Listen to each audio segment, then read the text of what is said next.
On a day like any other, a storm brewed in the digital world.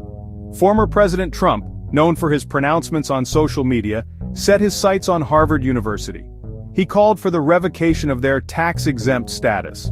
This demand, delivered through the megaphone of the internet, sent shockwaves through the halls of academia and the chambers of government alike. The Internal Revenue Service, the nation's tax-collecting body, found itself thrust into the center of this maelstrom.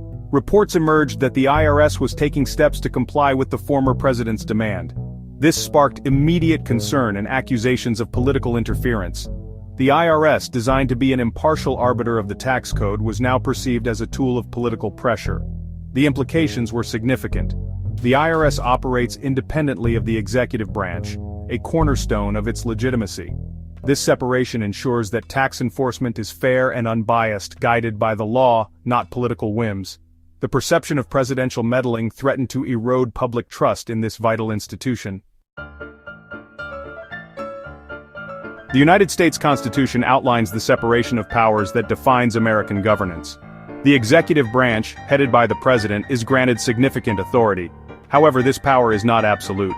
The Founding Fathers, wary of unchecked executive influence, enshrined safeguards in the nation's laws. One such safeguard lies in the domain of tax administration. U.S. law explicitly prohibits the president from directly interfering in IRS investigations or audits. This legal firewall represents a fundamental principle of American democracy. The IRS must remain free from political pressure to ensure that the tax code is applied fairly and impartially. If the president could dictate the targets of IRS scrutiny, it would undermine the rule of law.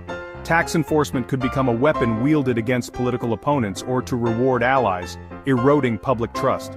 This legal framework faced a formidable challenge in the wake of the former president's demands. Tax-exempt status for certain organizations is woven into the U.S. tax code, enshrined in Section 501(c)(3).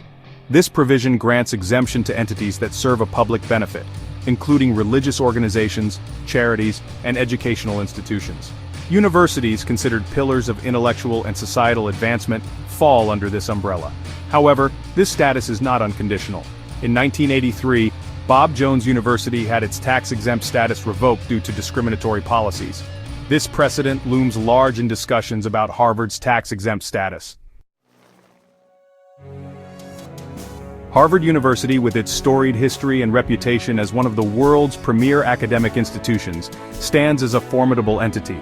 Its endowment, a testament to centuries of philanthropy and investment, is estimated to be over $50 billion, making it the largest university endowment globally. This financial fortress provides Harvard with a level of autonomy and resources that few institutions can rival. Beyond its financial might, Harvard boasts a vast and influential alumni network. Graduates of the university occupy positions of power and prominence in every sector of society, from government and business to academia and the arts. This network represents a formidable force, capable of mobilizing support and applying pressure in defense of the university's interests. However, even with its vast resources and influential allies, Harvard is not immune to the potential consequences of losing its tax-exempt status. The financial implications alone would be significant, potentially costing hundreds of millions of dollars annually. The loss of tax-exempt status could also impact philanthropic giving and jeopardize access to federal research grants. The controversy surrounding the former president's demand to revoke Harvard's tax-exempt status did not emerge in a vacuum.